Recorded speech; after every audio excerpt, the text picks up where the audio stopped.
आज के क्लास में आप सभी का स्वागत है। जैसा कि मैं आपको पीछे के क्लास में तुगलक वंश पढ़ा रहा था और तुगलक वंश में मैंने आपको गयासुद्दीन तुगलक, मोहम्मद बिन तुगलक इन दोनों के बारे में बता चुका हूँ और आज हम फिरोज शाह तुगलक के बारे में पढ़ेंगे। अच्छा, पीछे के क्लासों में मैंने कई राजाओं के बारे में दिल्ली सल्तनत के हम कौन सा चैप्टर पढ़ रहे हैं? दिल्ली सल्तनत। दिल्ली सल्तनत में कुल कितने राजवंश है? 5 राजवंश है। कैसे याद करना है? DKTSL या IKTSL। दास वंश, खिलजी वंश, तुगलक वंश, सैयद वंश, लोधी वंश।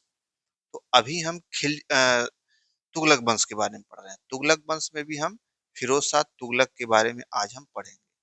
तुगलक वंश में कई शासक हैं, लेकिन मैंने आपको केवल 3 बताया था।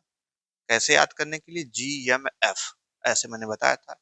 जी से गयासुद्दीन तुगलक, एम से मोहम्मद बिन तुगलक और एफ से फिरोज शाह तुगलक। तो 3 ही शासक हमको पढ़ना है।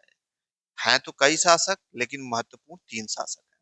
अब ये माँ कसम खा के सभी शासकों के बारे में मत पढ़ने लगिएगा, क्योंकि जो महत्वपूर्ण है, जो एग्जाम की दृष्टि से रेलिवेंट है, उसी के बारे में हम सब पढ़ेंगे।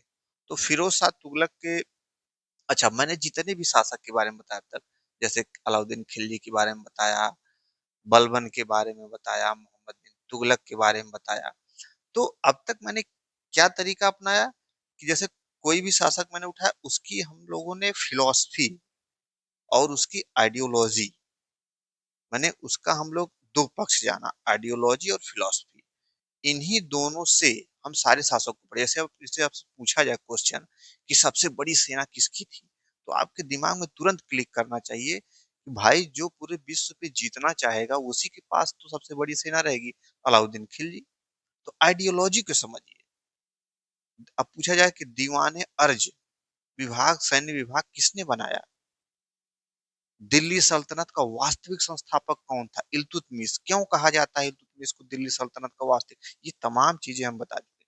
तो राजा के आइडियोलॉजी और फिलॉसफी के बारे में हम जब समझ लेंगे तो सारी चीजें क्लियर हो जाती हैं। तो इसी प्रकार आज हम फिरोज शाह तुगलक के आइडियोलॉजी और फिलॉसफी के बारे में जानेंगे, क्या उसकी आइडियोलॉजी थी, और उसी से हम फिरोज शाह तुगलक को एक भी चीज उसका रटना आपको नहीं पड़ेगा। ठीक। तो फिर अच्छा, कुछ किताबों के बारे में मैंने आपको बताया था, कैसे कैसे वो किताबें। अब जैसे मैंने आज आपको मैं फिरोज शाह तुगलक बताऊंगा, तो फिरोज शाह तुगलक के काल के बारे में जानकारी हमें किस पुस्तक से मिलती है? जितनी भी चीजें अभी मैं आपको बताऊंगा, उन सभी चीजों, फिरोज शाह तुगलक के बारे में जितनी भी चीजें मैं आपको अभी बताऊंगा, उन सभी के बारे में जानकारी हमें किस पुस्तक से मिलती है? तो मैंने आपको बताया था कि बरनी की तारीखे फिरोज शाही एक पुस्तक है।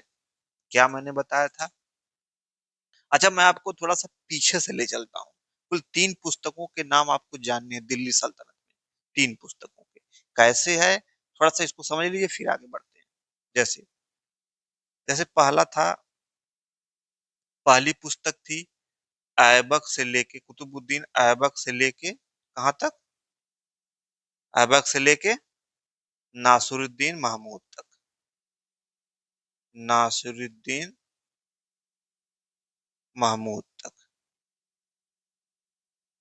ऐबक से लेके नासिरुद्दीन महमूद। तो ऐबक से लेके नासिरुद्दीन महमूद तक का इतिहास की जानकारी हमें किस पुस्तक से मिलती है? तबकाते नासरी। पुस्तक का क्या नाम है? तबकाते नासरी। अब देखिए, अब इसमें देखिए, नासरी माने नासिरुद्दीन महमूद तक का इतिहास। अच्छा, तबकाते नासरी लिखा किसने था? मिनहाजुद्दीन। ये सारी चीजें मैं आपको बता चुका हूँ, थोड़ा सा रिवाइज कर देता हूँ। मिनहाजुद्दीन सिराज ने। ठीक। अब ऐबक से नासिरुद्दीन महमूद तक का इतिहास तबकाते नासरी नामक पुस्तक में लिखा किसने? मिनहाजुद्दीन सिराज ने। अब देखिए, अब नासिरुद्दीन महमूद के आगे कौन आएगा? बलबन आएगा। तो बलबन से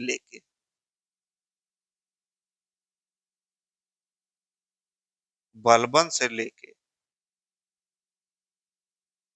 FST का मतलब मैंने फिरोज शाह तुगलक, तो बलबन से लेके फिरोज शाह तुगलक तक का इतिहास किस पुस्तक से मिलेगा? तारीख तारीख फिरोज शाही।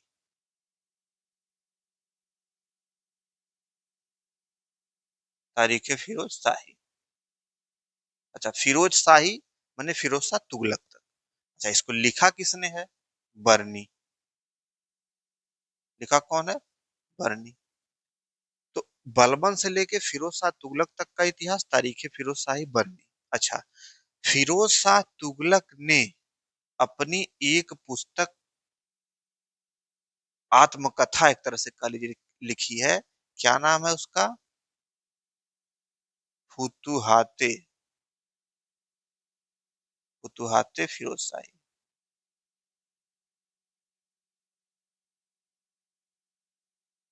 फुतुहाते फिरोज शाही। अब फुतुहाते फिरोज शाही जो है किसने लिखा है? फिरोज शाह तुगलक ने लिखा है, स्वयं लिखा है फिरोज शाह तुगलक ने। तो यदि आपसे पूछा जाए कि फिरोज शाह तुगलक के बारे में जितनी भी जानकारी इतिहास में या कोई भी टीचर आपको बताता है, तो उन सब की जानकारी एक तो उसके स्वयं की पुस्तक फुतुहाते फिरोज शाही से मिलती है, और एक बरनी की पुस्तक है तारीख फिरोज शाही। मैंने फिरोज शाह तुगलक का प्रारंभिक जो शुरुआत का इतिहास है वो तारीख फिरोज शाही से मिलता है।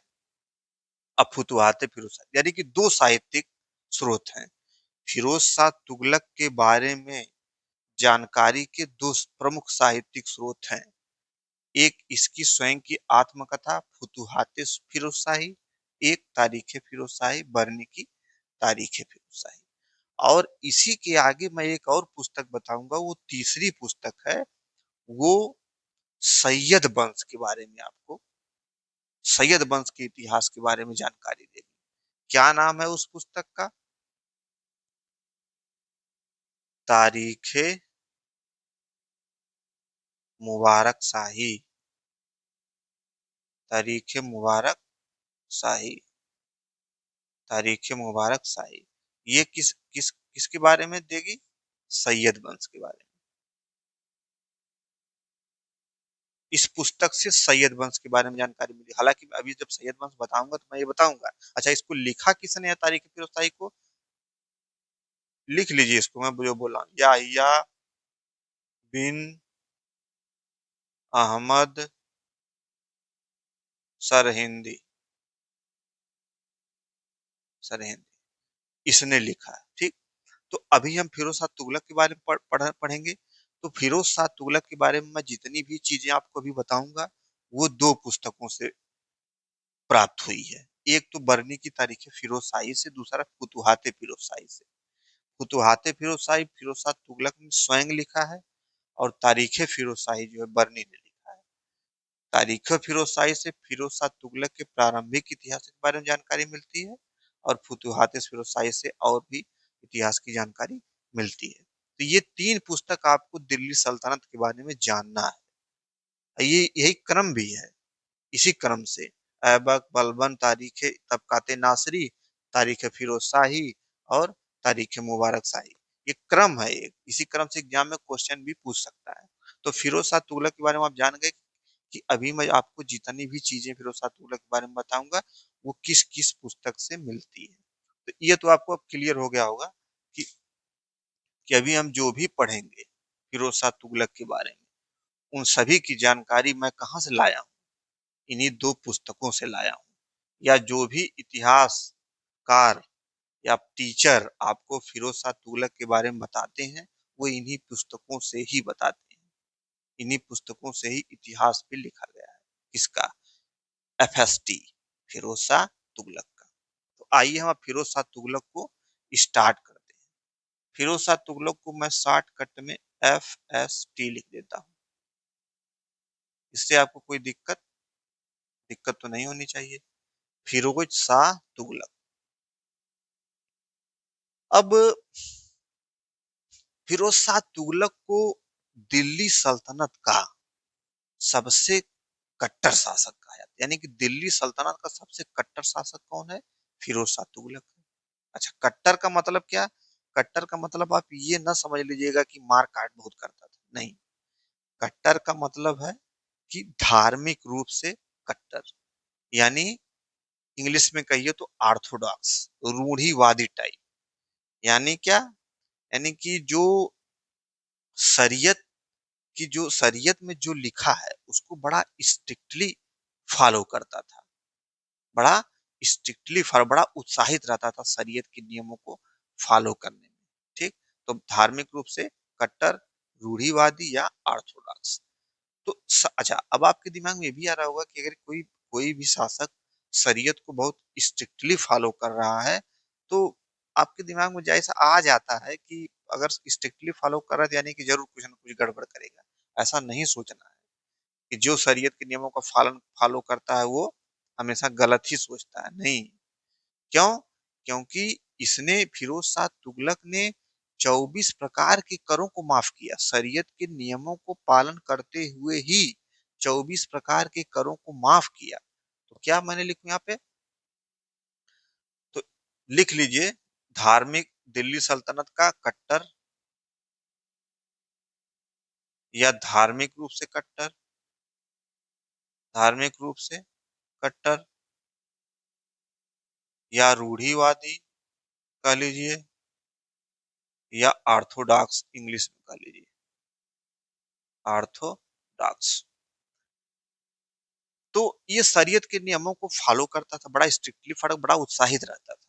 तो अब इससे ये आपको नहीं लगाना है कि ये हमेशा गलत ही करेगा। शरीयत के नियमों को फॉलो करते हुए ही इसने 24 प्रकार के करों को माफ कर दिया, कुछ लिमिटेड टैक्स ही लगाए, क्योंकि शरीयत में लिखा है कि बहुत ज्यादा कर, शरीयत में लिखा है कि बहुत ज्यादा कर लगाने से शरीयत में मनाही की गई है। ठीक है। तो शरीयत को नियमों को फॉलो करते हुए ही 24 प्रकार 24 प्रकार के करों को माफ करता है। कौन? फिरोज शाह तुगलक 24 प्रकार के करों को माफ करता है, शरीयत को नियमों को। अच्छा, कुछ कुछ लिमिटेड ही टैक्स लगाता है, जैसे कुछ कुछ ही टैक्स, जैसे जजिया। अच्छा, अच्छा, एक चीज और देखिए, जजिया, जकात, खम्स, खराज, कुछ लिमिटेड टैक्स है, यही लगा रहा है, बाकी 24 प्रकार करों को माफ कर दिया। अच्छा, जब ये धार्मिक रूप से कट्टर है, धार्मिक रूप से रूढ़िवादी है, ठीक, तो ये क्या करेगा? तब तो जो रूढ़िवादी रहेगा, जो धार्मिक रूप से कट्टर रहेगा, वही तो ब्राह्मणों में जजिया लगाएगा। तो सर्वप्रथम ब्राह्मणों पे जजिया लगाने वाला कौन है? फिरोज शाह तुगलक। हालांकि ये मैं आपको पहले भी बता चुका हूँ, सर्वप्रथम ब्राह्मणों पर जजिया लगाता है। ठीक, सर्वप्रथम ब्राह्मणों पर जजिया कर लगाता है। तो कुछ ही लिमिटेड कर, जजिया, जकात, खम्स, खराज, ऐसे कुछ उस्र, ऐसे ही कुछ टैक्स ही लगाता है, बाकी 24 प्रकार करों को माफ कर देता है। ये कैसे माफ करता है? शरीयत के नियमों को पालन करते हुए, क्योंकि शरीयत में बहुत ज्यादा कर लगाने से मनाही की गई है। अच्छा, इसी प्रकार आप आगे जब पढ़ेंगे तो औरंगजेब, जब मुगल काल पढ़ेंगे, मुगल काल में औरंगजेब बड़ा कट्टर था, तो औरंगजेब क्या करेगा? ये 80 प्रकार के करों को माफ करेगा, 80 प्रकार के करों को।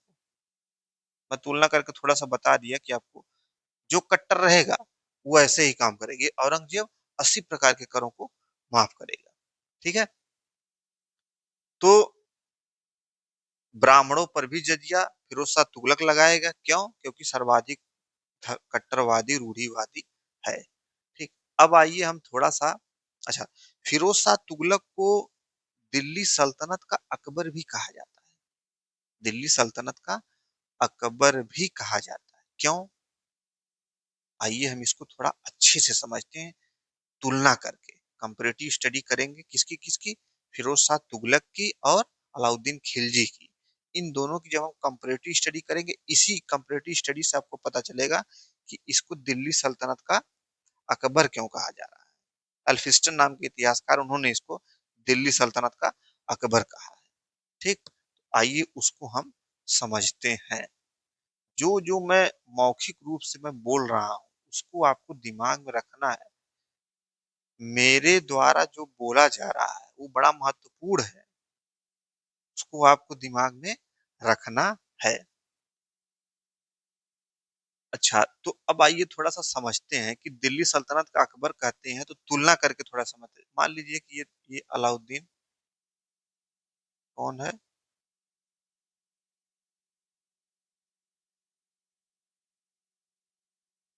अलाउद्दीन खिलजी है।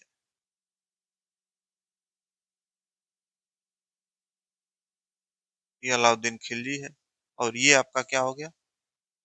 फिरोज शाह फिरोज शाह तुगलक। ठीक। तो मैंने आपको बताया था कि अलाउद्दीन अलाउद्दीन खिलजी के शासन काल में विभिन्न वस्तुओं के दाम क्या थे? बहुत कम थे, गिरे हुए थे। क्या मैंने बताया था? कि इसके समय में जो दाम थे विभिन्न वस्तुओं के बहुत ही गिरे हुए थे। वस्तुओं के दाम बहुत ही अलाउद्दीन खिलजी के समय वस्तुओं के दाम बहुत ही गिरे हुए थे। और फिरोज शाह तुगलक के समय भी विभिन्न वस्तुओं के दाम क्या थे? बहुत ही गिरे हुए थे। तुलना करके पढ़ेंगे तो आपको एकदम और क्लियर होगा, शीशे की तरह क्लियर होगा। तो अलाउद्दीन खिलजी के समय भी विभिन्न वस्तुओं के दाम एकदम गिरे हुए थे। फिरोज शाह तुगलक के समय भी दाम गिरे हुए थे। क्यों? क्या कारण था? इसका तो कारण था अलाउद्दीन खिलजी का क्या कारण था? इसने क्या प्रथा लाई थी ये? बाजार नियंत्रण की व्यवस्था इसने लाई थी। बाजार नियंत्रण, नियंत्रण मतलब कंट्रोल, यानी कि बाजार को कंट्रोल करके इसने वस्तुओं के दामों को नीचे गिरा दिया था। ठीक। नियंत्रण मैं बता रहा हूँ, बाजार सुधार नहीं बता रहा हूँ। सुधार मतलब रिफॉर्म नहीं बता रहा हूँ, ये नियंत्रण है, कंट्रोल है। इसको आपको ध्यान रखना है। बाजार नियंत्रण की व्यवस्था अलाउद्दीन खिलजी लाता है, जिससे वस्तुओं के दाम नीचे गिर जाते हैं। ठीक। अच्छा, फिरोज शाह तुगलक के समय वस्तुओं के दाम नीचे कैसे गिरे? इसने क्या किया? ये तो भैया बाजार पर नियंत्रण कर लिया। इसने क्या किया? पहला काम इसने क्या किया? आप इसको नोट करते रहिएगा, मैं जैसे जैसे बता रहा हूँ आपको रटना नहीं पड़ेगा। अच्छा। अच्छा, आप सोचिए कि अगर किसी भी वस्तु का दाम गिराना हो तो आप क्या करेंगे? किसी भी वस्तु, उसका ढेर सारा उत्पादन कर दीजिए, प्रोडक्शन कर दीजिए। जब खूब ढेर सारा मार्केट में आ जाएगा तो ऐसे ही दाम गिर जाएगा। तो फिरोज शाह तुगलक क्या करता है कि दिल्ली जो दिल्ली वह उसके जो आसपास के क्षेत्र थे, दिल्ली और उसके आसपास के जो क्षेत्र थे, उसके दिल्ली व आसपास के क्षेत्रों में लगभग 1200 बागों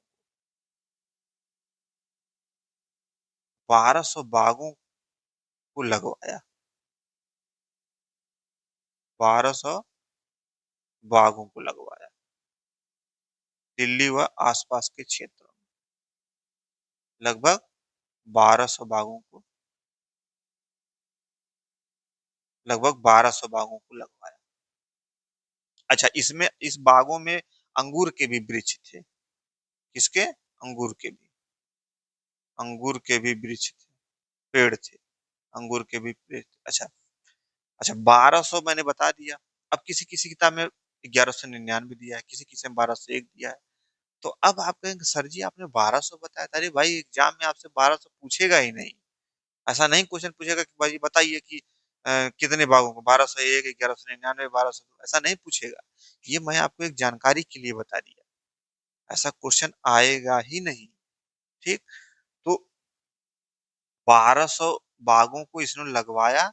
इन बागों के लगने के कारण फल का उत्पादन बढ़ गया, और जब फल का उत्पादन बढ़ गया तो फल का जो ऑटोमेटिक जो फलों के दाम क्या हो गए? गिर गए। फलों के दाम गिर गए। समझ में आ रही बात? अच्छा, और क्या किया? अब देखिए क्या क्या कर रहा है। विभिन्न वस्तुओं के दाम गिराने के लिए फलों फलों का दाम गिरा दिया। अच्छा, और साम्राज्य में इसके समृद्धिशाली जो भाई जो फल का प्रोडक्शन करेगा वो कुछ कमाएगा भी, और जनता को भी सस्ता मटेरियल मिलेगा, फल मिलेगा, और जो बेचेगा, जो उत्पादन करेगा वो भी कुछ कमाएगा। तो देखिए कितना समृद्धशाली बन रहा है इसका साम्राज्य। अब देखिए आगे देखिए, इसने दूसरा काम क्या किया, इसने क्या किया, इसने नहरों का जाल बिछा दिया। नहरों का एक जाल बिछा दिया। नहरों का जाल मतलब, नहरों का जाल मतलब इसने कई नहर बनवाए। किताबों में 11 नहरों का बताया गया, 11 नहर मिला के इसने नहरों का जाल बिछाया। क्यों? सिंचाई के लिए। भाई जब कृषि को सिंचाई मिलेगी तभी तो कृषि का प्रोडक्शन ज्यादा होगा, जब प्रोडक्शन ज्यादा होगा तभी तो धान गेहूं चावल का दाम गिरेगा। तो इसने क्या किया कि नहरों का जाल भी, लगभग 11 नहरें थी, एक जाल बिछा दिया। और सुनिए, इसकी जो इसमें से जो 5 नहरें थी बड़ी फेमस थी, 5 नहरें बड़ी फेमस थी। और इसमें से 5 नहरों में से जो एक सबसे बड़ी नहर थी उसका नाम था उलुग उलुग खानी। नहर का क्या नाम था? सबसे बड़ी नहर थी उलुग खानी, जो आपका वहां से चलती थी, यमुना नदी से निकलती थी और हिसार को जोड़ती थी। यमुना से हिसार को जोड़ती थी। हिसार कहाँ है? हरियाणा में। तो यमुना से हिसार को जो नहर जोड़ती थी उस नहर का क्या नाम था? उल्लूखानी, कई किलोमीटर लंबी थी। तो इसने 11 नहरों का जाल बिछाया जिसमें से 5 नहरें महत्वपूर्ण थी। उन 5 नहरों में से सबसे बड़ी नहर थी यमुना को जो हिसार से जोड़ती थी, जिसका नाम था उलूक खानी। एक नहर और थी रजवाहा करके, वो भी बड़ी प्रसिद्ध थी, रजवाहा।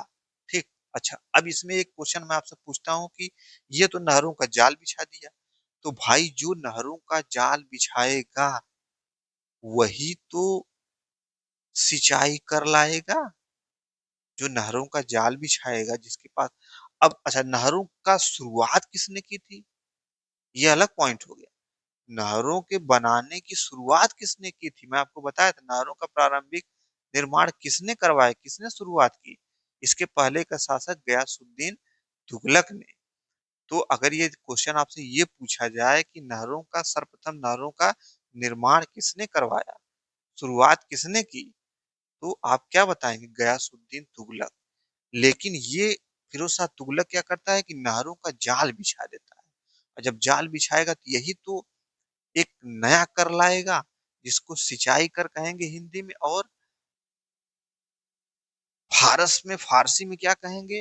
हाबे सर्ब। उस कर को क्या कहेंगे? हाबे सर्ब। अब देखिए ये एक नया टैक्स है, फिरोज शाह तुगलक द्वारा लाया गया एक नया टैक्स। दिल्ली सल्तनत में फिरोज शाह तुगलक द्वारा लाया गया एक नया कर है, सिंचाई कर, जिसको हाबे सर्ब कहेंगे। ठीक, इसके पहले किसी ने ये टैक्स नहीं लाया था, ये पहला है, हाबे सर्ब, फिरोज शाह तुगलक ने लाया था। अब देखिए, गयासुद्दीन तुगलक ने नहरों की शुरुआत की, इसने नहरों का पूरा जाल बिछा दिया। दो काम हो गया। अब जब नहरों का जाल, नहर से सिंचाई होने लगेगी, तमाम चीजें होने लगेंगी, तो नहरों से राजस्व भी इसको मिलेगा और जनता को जो है पानी भी मिलेगा, सिंचाई। तो वहां जो है प्रोडक्टिविटी बढ़ जाएगी, उत्पादन बढ़ जाएगा। जब उत्पादन बढ़ जाएगा तो दाम क्या होगा? गिरेगा, गेहूं चावल तमाम चीजों का। तो इससे भी दाम गिर रहे हैं। और देखिए क्या करता है दाम गिराने के लिए, और क्या करता है, कई कारखानों का निर्माण करवाता है। क्या करता है? कारखानों का निर्माण करवाता है। कारखानों का निर्माण, अच्छा, उस समय के कारखानों का मतलब, चाहे दिल्ली सल्तनत के समय का कारखाने की बात करिए, चाहे मुगल काल के समय की कारखानों की बात करिए, उसमें प्रोडक्शन नाम मात्र होता था। ठीक। नाम मात्र का मतलब क्या? नाम मात्र का मतलब ये है कि प्रोडक्शन केवल प्रशासक वर्ग के लिए होता था, विलासिता की वस्तुओं के लिए, शासक वर्ग के लिए ही, मतलब कुछ ही चीजों का प्रोडक्शन होता था, वो भी किसके लिए? केवल शासक और प्रशासक वर्ग के लिए, एलिट क्लास, जिसको हम इंग्लिश में एलिट क्लास वर्ग के लिए प्रोडक्शन होता था। ठीक। आम जनता के लिए नहीं होता था भाई। तो क्या नेहरू कारखानों का निर्माण करवाया तो क्या था इसका चरित्र, मतलब चरित्र वही अलग था, चरित्र स्वरूप अलग था। क्यों? क्योंकि इसमें बहुत ज्यादा प्रोडक्शन नहीं होता था, इसमें थोड़ा बहुत प्रोडक्शन, वो भी किसके लिए? शासकों के लिए और राजाओं के लिए। तो दिल्ली सल्तनत और मुगल काल में जो भी कारखाने थे वो केवल एलिट क्लास के लिए ही थे। अच्छा, क्या इस कारखानों में बनता था? जैसे महंगे महंगे बर्तन ले लीजिए, कालीन ले लीजिए, चटाई ले लीजिए, माने लग्जरी चीजें, ऐशो आराम की चीजें, किसके लिए? शासकों के लिए, प्रशासकों के, जो प्रशासन में इन्वॉल्व थे उनके लिए, आम जनता के लिए नहीं भाई, आम जनता के लिए नहीं, शासन प्रशासन में इन्वॉल्व रहते थे उसमें, उनके लिए। तो देखिए कारखानों का निर्माण करवा रहा है। अब आगे देखिए, एक विभाग बना रहा है, दीवाने दीवाने बंदगान, दीवाने बंदगान, एक दास विभाग बनाया है जिसका क्या नाम है? दीवाने बंदगान।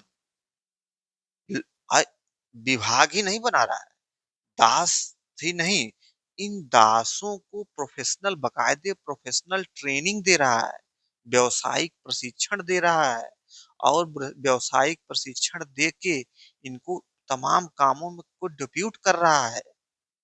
ठीक, तो दीवाने बंदगान बना रहा है, लगभग 1,80,000 दास। कितने? 1,80,000 दास लगभग इसके काल में थे दीवाने बंदगान। तो दासों को प्रोफेशनल ट्रेनिंग देकर इनको कामों में डिप्यूट कर रहा है। और देखिए, और और क्या कर रहा है? और इसने ल- बताया जाता है कि इतिहासकार बताते हैं कि इसने लगभग 300 नगरों का निर्माण करवाया। कितने? 300 नगर। अब ये बात कहने में आपको लग रहा होगा कि 300 नगर हाइपोथेटिकल है, मनगढ़ंत बात है, लेकिन अब इतिहासकार कहते हैं कि इसको 300 नगरों का निर्माण का श्रेय दिया जाता है। ठीक, लेकिन इनमें से कुछ ही नगर जो बड़े महत्वपूर्ण थे, जैसे जौनपुर, फिरोजाबाद, सब नगर बड़े महत्वपूर्ण हैं। जौनपुर, फिरोजाबाद, हिसार, ये दो तीन नगर जो है बड़े महत्वपूर्ण हैं। श्रेय इसको 300 नगरों का दिया जाता है, तो ये इंपॉर्टेंट है, जौनपुर, फिरोजाबाद, हिसार। तो आप ये देखिए कि फिरोज शाह तुगलक जो है, इसकी देखिए, इसकी आप ये सब देखिए, इकोनॉमिक एक्टिविटीज हैं, क्या है? आर्थिक क्रियाएं हैं। क्या? क्यों आर्थिक क्रियाएं सब ला रहा है? 1200 बागों का, 1200 बागों को लगवा रहा है, बाकायदे नहरों का जाल बिछवा रहा है, कारखानों का निर्माण करवा रहा है, 300 नगरों का निर्माण करवा रहा है, दीवाने बंदगान बना रहा है, दास विभाग बना रहा है, और तमाम चीजें करा दी। ये इकोनॉमिक एक्टिविटीज हैं। इन सारी चीजों के करने से इसके काल में जो वस्तुएं थी उनकी दाम में गिरावट आ गई। तो ये क्या है? ये एक रिफॉर्म है। इसको हम क्या कहेंगे? रिफॉर्म।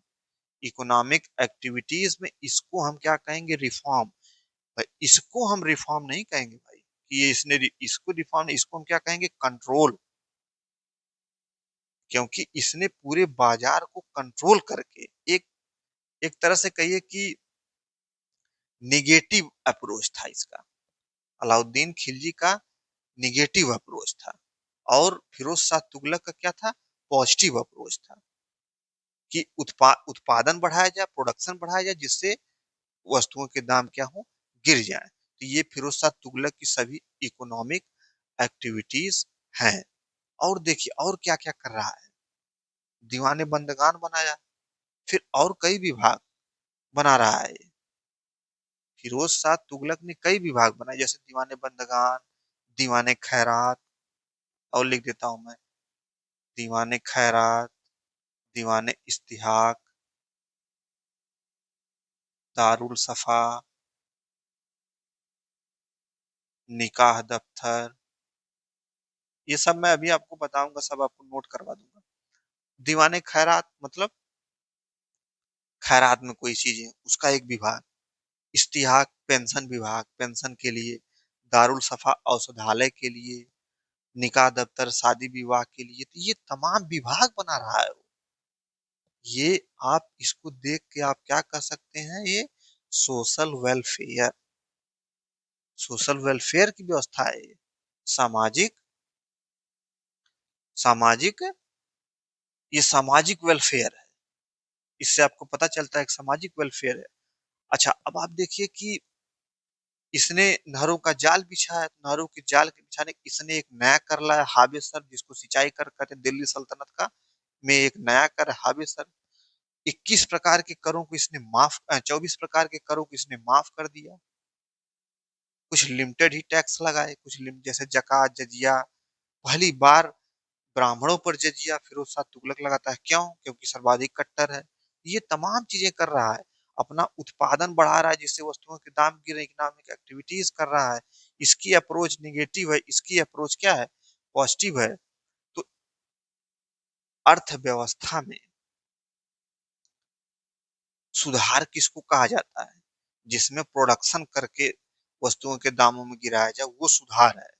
ये सुधार नहीं है, ये तो कंट्रोल हो गया। ये निगेटिव अप्रोच है अर्थव्यवस्था के विकास के लिए, ये अर्थव्यवस्था के विकास के लिए पॉजिटिव अप्रोच है। इससे अर्थव्यवस्था, क्योंकि जब ये अब अलाउद्दीन खिलजी है नियंत्रण करके सारा दाम तो गिरा दिया, लेकिन जब अलाउद्दीन खिलजी जब मृत्यु हो जाएगी इसकी, अलाउद्दीन खिलजी की, तो इसी कारण से इसने जितने भी नियंत्रण, जितने भी काम किए थे, सारी चीजें कोलैप्स कर जाएंगी, क्योंकि इसकी तरह कोई कंट्रोल नहीं कर पाया, इसकी तरह कोई भयंकर शासक, कोई जबरदस्त शासक नहीं बन पाया। इसी कारण से इसके नियंत्रण से ही सारी चीजें इसके मरने के बाद कोलैप्स हो जाती है। लेकिन यहाँ जो है आगे फिरोज शाह तुगलक के बाद भी तुगलक वंश का सफाया होने लगता है, क्योंकि इसके बाद अयोग्य शासक आने लगते, कई शासक आएंगे लेकिन वो सब अयोग्य हैं, सब संभाल नहीं पाते हैं। ठीक। तो इसके अब देखिए, इसकी अकबर फिरोज शाह तुगलक की अकबर से तुलना क्यों की जा रही है? देखिए, अकबर की तरह थोड़ा बहुत काम कर रहा है ये फिरोज शाह तुगलक, अकबर की तरह थोड़ा बहुत काम इसने कर रखा है, इसलिए इसकी तुलना, हालांकि उस तरह अकबर की तरह नहीं काम कर पाता है, नहीं काम काम किया था। ठीक है। अब फिरोज शाह तुगलक ने कई विभाग बनाए, मैंने आपको भी बताया कि दीवाने खैरात, दीवाने इस्तियाक, दारुल सफा, निकाह दफ्तर, इन सारे विभाग, दीवाने बंदगान, तमाम विभाग बना रहा है। अब मैं आपसे अगर पूछूं कि दीवाने अमीर को ही किसने बनाया, कौन बनाया? मोहम्मद बिन तुगलक। तो इन तुगलकों का विभाग आपको याद करके रखने हैं। फिरोज शाह तुगलक ने कौन कौन से विभाग बनाए, मोहम्मद बिन तुगलक ने कौन से विभाग बनाए। अच्छा, एक क्वेश्चन और मैं आपसे पूछा, दीवाने अर्ज किसने बनाया? ये भी एक विभाग है, दीवाने अर्ज। और उसको संगठित किसने किया? सैन्य विभाग को संगठित किसने किया? दीवाने अर्ज को संगठित किसने किया? ये तमाम चीजें मैं आपको बता चुका हूँ। ठीक है। तो अब मैं आपसे पूछूं कि दीवाने मुस्तखराज किसने बनाया?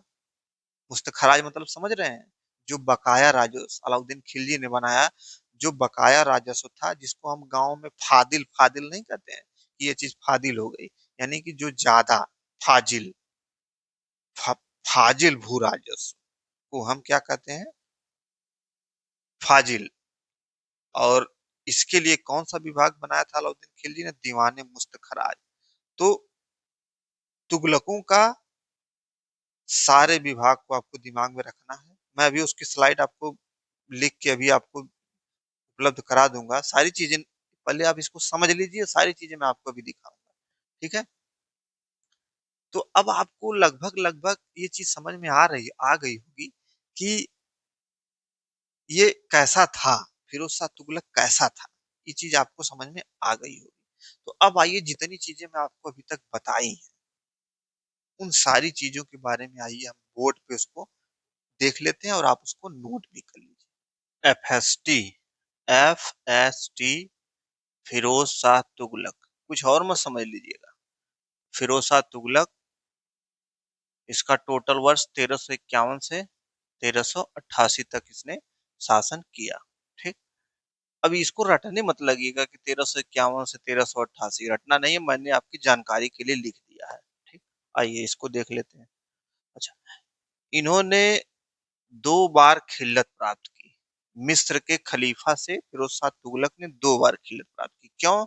क्योंकि इनका राज्याभिषेक 2 बार हुआ। तो 2 बार हुआ, पहली बार जब राज्याभिषेक हुआ तो खिल्लत प्राप्त की मिस्र के खलीफा से, फिर दूसरी बार हुआ तो फिर खिल्लत प्राप्त, यानी कि 2 बार इन्होंने खिल्लत, क्योंकि ये सर्वाधिक रूप से कट्टर थे तो इन्होंने 2 बार। अच्छा, सबसे पहले खिल्लत प्राप्त किसने किया था? बगदाद के खलीफा से इल्तुतमिश ने। ठीक, तो ये कट्टर थे इसलिए इन्होंने 2 बार खिल्लत प्राप्त की मिस्र के खलीफा से, बगदाद के खलीफा से इल्तुतमिश। अच्छा, इन्होंने गद्दी पर बैठते ही 24 प्रकार के करों को माफ कर दिया, जिसको हम अबवाब कहते हैं। अबवाब, तो 24 प्रकार के करों को गद्दी पर बैठते ही 24 प्रकार, इस प्रकार के शासक जो कट्टर, जो शरीयत को मानते हैं, तो ऐसे ही जैसे मैंने औरंगजेब से अलाउद्दीन खिलजी से औरंगजेब से इसकी तुलना करके मैंने बताया ना कि औरंगजेब जो है 80 प्रकार के करों को माफ करेगा आगे चल के, तो इसीलिए मैंने तुलना करके बताया कि इस प्रकार के शासक रहेंगे तो वो करों को माफ करेंगे। अच्छा, सर्वप्रथम ब्राह्मणों पर जजिया किसने लगाया? फिरोज शाह तुगलक ने लगाया। अब जजिया के बारे में मैं आपको सारा डिटेल बता चुका हूँ। जजिया के बारे में सारा डिटेल बता चुका हूँ। जैसे सर्वप्रथम जजिया किसने लगाया था? मोहम्मद बिन कासिम। लेकिन कुछ लोगों को इसने छूट दे रखी थी। किसको किसको? महिलाओं को, वृद्धों को, अपंगों को, ब्राह्मणों। ठीक, लेकिन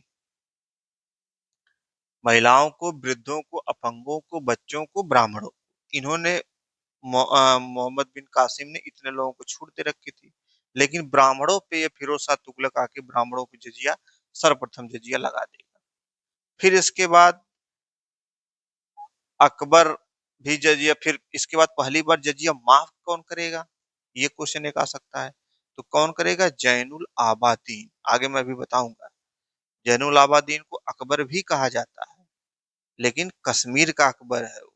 क्यों कश्मीर का अकबर कहा जाता है ये भी मैं आपको आगे बताऊंगा। तो कभी कभी कंफ्यूज करने के लिए जैनुल आबादीन को अकबर भी लिख देता है। ठीक, हालांकि इसके बाद अकबर भी माफ करेगा, फिर लगाने माफ करने का सिलसिला जारी रहेगा। आगे फिरोज शाह तुगलक ने तो लगा ही दिया था, फिर आगे औरंगजेब फिर लगा देगा। अकबर माफ करेगा, औरंगजेब फिर लगा देगा, किसी नक्शबंदी सिलसिले के प्रभाव में आकर, कट्टर सूफी संत थे के प्रभाव में आकर ये लागू कर दिया। फिर अंततः जजिया कौन माफ करेगा? मोहम्मद शाह रंगीला। तो ये है जजिया से संबंधित सारा इतिहास। हालांकि मैं जजिया संबंधित इतिहास का एक लेक्चर लिया हूँ, पीछे जाके आप देखिएगा, उसमें सारा डिटेलिंग भी मैं लिखा हूँ, जाके उसको देख लीजिएगा। ठीक, तो जजिया क्या था? एक विभेदकारी कर था। सर्वप्रथम ब्राह्मणों पर लगाया गया, एक विभेदकारी मतलब डिफरेंशिएट करने वाला कर, गैर मुस्लिमों पर लगाया गया था। ठीक, अच्छा, 24 प्रकार के करों को फिरोज शाह तुगलक ने माफ कर दिया था, लेकिन कुछ लिमिटेड कर थे जिसको फिरोज शाह तुगलक ने जारी रखा, चालू किया। जैसे जजिया विभेद का है, दूसरा जकात। अब जकात क्या है? जकात का मतलब ये है कि जैसे जो धनी मुसलमान थे, धनी मुसलमान पर जो टैक्स लगाया था गया था, वो उनकी आय का या तो 1/40वां भाग या 2.5%। अब मान लीजिए कि आपकी आय अगर 30,000 रुपए है, 40,000 रुपए मान लीजिए आपकी आय है, तो 40,000 आया तो उसका 40वां भाग, यानी कि कितना रुपया हो गया? 4,000 हो गया, यही ना? 40,000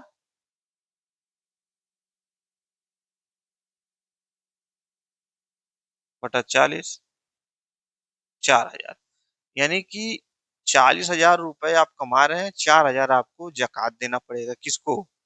मुस्लिमों को, जो धनी मुसलमान है। अब जो धनी मुसलमान है 4,000, अच्छा, इन पैसों का करता क्या था वो? फिरोज शाह तुगलक वेलफेयर पे लगाता था। कितना, देखिए कितना अच्छा था ये। खराज, ये गैर मुस्लिमों से भू राजस्व है, गैर मुस्लिमों से लिया जाता था। एक बटा इसके आय का 1/3 भाग खराज। अच्छा, खराज गैर मुस्लिमों से है। अब आगे देखिए, उस्र मुस्लिमों से है। भू-राज उस्र एक भू-राजस्व था जो मुस्लिमों से लिया जाता था, वो 1/10 उनकी आय का 1/10, यानी 100 रुपया अगर कमा रहे हैं तो इनको 10 रुपया देना पड़ेगा। लेकिन जो गैर मुस्लिम है, खराज, उनको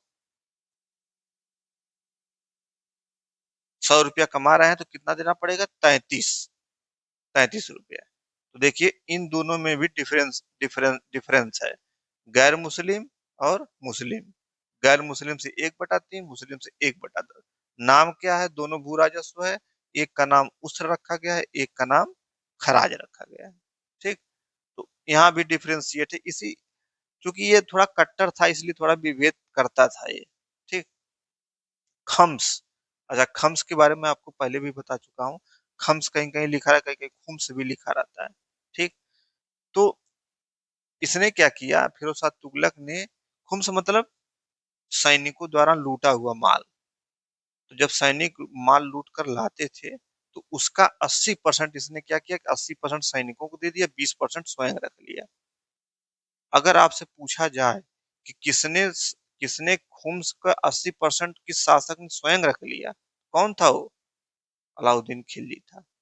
कहता था कि मैं शरीयत वरीयत नहीं मानता, मेरे अंतिम समय में अल्लाह के मेरे साथ क्या करेंगे, मैं केवल जनता को अपने जानता हूँ। तो इसने क्या किया, 80% जो है खम्स का माल अपने पास रख लिया। लेकिन ये क्या कर रहे हैं, इन्होंने 80% सैनिकों को दे दिया, 20% स्वयं रख लिया। अच्छा, आगे एक शासक आएगा जो खम्स का 1% हिस्सा नहीं रखेगा, 1% भी नहीं रखेगा खम्स का हिस्सा। आगे मैं बताऊंगा आपको। ठीक। अच्छा, उस्र भू राजस्व था मुस्लिम का 1/10, मैंने बता दिया। फिरोज शाह तुगलक ने दिल्ली सल्तनत में एक नया कर स्टार्ट किया था जिसे हाबे सर्व या सिंचाई कर कहते थे। 1/10 वसूला जाता था। अब हाबे सर्व सिंचाई कर के बारे में मैंने बता दिया कि इन्होंने नहरों का जाल भी, इस कारण से इन्होंने सिंचाई कर की व्यवस्था लागू की। ठीक। तो हाबे सर्व आप दिमाग में रखें। अच्छा, इसने कई कार्य, निर्माण कार्य करवाए। मैंने बताया ना कि इतिहासकार कहते हैं कि 300 नगरों का, लेकिन कुछ महत्वपूर्ण नगर है उसको आप दिमाग में रखेंगे। जैसे जौनपुर को उन्होंने बसाया, फिरोजाबाद को बसाया, हिसार को बसाया। निर्माण कार्य में उन्होंने कई कारखानों का निर्माण करवाया जहाँ पे थोड़ा बहुत प्रोडक्शन होता था एलिट क्लासों के लिए। नहरों का इन्होंने जाल बिछा दिया जिसमें उलूक खाई सबसे बड़ी नहर थी, रजवाही नहर थी। 5 नहर इसकी महत्वपूर्ण नहर थी। कुतुब मीनार का मरम्मत फिरोज शाह तुगलक ने कराया। मैंने कुतुब मीनार के बारे में जब आपको बताया पूरा डिटेल बताया था कि कब किसने बनाया, किसने क्या किया। फिरोज शाह तुगलक का भी उसमें कुछ योगदान है कुतुब मीनार का मरम्मत कराने में, दिल्ली की कुतुब मीनार। ठीक। अच्छा, अब आगे देखिए, विभाग। फिरोज शाह तुगलक के जो विभाग, जैसे इसने एक विभाग बनाया निकाह दफ्तर। निकाह दफ्तर मतलब जो मुस्लिम लड़कियां थी उनकी शादी के लिए निकाह दफ्तर। अब मुस्लिम लड़कियां कहना, हालांकि विभेद हो जाएगा, लेकिन निकाह दफ्तर उन्हीं के लिए बनाया गया था। इसने एक विभाग बनाया था दीवाने बंदगान, जिसको दास विभाग कहते हैं, जिसमें दास को रखा था और बाकायदे उनको ट्रेनिंग भी देता था। ठीक। तो ये चीजें हैं। 1,80,000 दास थे। दीवाने खैरात, वेलफेयर के लिए। खैरात मतलब जैसे नहीं, लोग कह देते हैं कि अरे तुम्हारा खैरात मुझे नहीं चाहिए, एक तरह से वेलफेयर के लिए वो एक विभाग बनाया। दारुल सफा औषधि विभाग बनाया जिसमें औषधि का विभाग। दीवाने इस्तिहाक पेंशन विभाग बनाया। तो ये देखिए तमाम विभाग बना रहा है। और एक विभाग बनाया गया था इसी तुगलक वंश में ही, दीवाने अमीर को ही। मैंने लिखा नहीं है किसने बनाया था, मोहम्मद बिन तुगलक। तो इतने विभागों को फिरोज शाह तुगलक ने बनवाया और दीवाने अमर को ही को मोहम्मद बिन तुगलक ने बनवाया, ना कि फिरोज शाह तुगलक ने। दिमाग में आपको रखना है। अच्छा, एक काम और इसने किया कि अशोक के जो स्तंभ थे, मैंने आपको बताया था स्तंभों के बारे में, एंशियंट हिस्ट्री में बताया था, जाके आप देखिएगा। जो जो टोपरा का स्तंभ था उसको दिल्ली लाकर इसने किया, और जो मेरठ में स्तंभ था उसको फिरोजाबाद ला। इसीलिए दिल्ली मेरठ दिल्ली टोपरा कहा जाता है उनके अशोक के स्तंभों को। ठीक। तो अब ये हो गया, तो ये हो गया आपका फिरोज शाह तुगलक। इतना ही फिरोज शाह तुगलक के बारे में है। ठीक। अब आपको हालाँकि ये 2-3 शासक हैं, लेकिन वो महत्वपूर्ण नहीं। एक अंतिम शासक है, उसके बारे में मैं आपको आगे के क्लास में बताऊँगा। फिरोज़ तुगलक के बारे में अब आप समझ गए होंगे किस प्रकार की इसकी आइडियोलॉजी थी, किस प्रकार का ये आदमी, कैसी इसकी फिलॉसफी थी, ठीक? यहाँ पे मैंने चर्चा किया कि निर्माण कार्य, कारखाने, नहर का, ये 4 प्रकार के करों का, ठीक? ये सारी चीज़ें की, लेकिन इसके युद्ध-उद्ध के बारे में मैंने कोई चर्चा नहीं की, किसने कहीं अपना गया था, क्या किया, क्या नहीं, कुछ नहीं। क्योंकि वो महत्वपूर्ण ही नहीं है, वो एग्ज़ाम में आएँगे ही नहीं, इसलिए मैं उसके बारे में कोई चर्चा नहीं किया, ठीक? कोई यदि नहर बनवा दे रहा, तो वो महत्वपूर्ण है। हाँ, युद्ध में जो सबसे ज़्यादा जिस युद्ध का सबसे ज़्यादा आगे चल के प्रभाव पड़ा, वो युद्ध महत्वपूर्ण है, ठीक? तो आप पॉलिटिकल हिस्ट्री से थोड़ा बचिएगा, कल्चर पे, इस सब पे थोड़ा विशेष ध्यान दीजिए, ठीक है? तो आगे के लेक्चर में हम आपसे मिलते हैं। Thank you.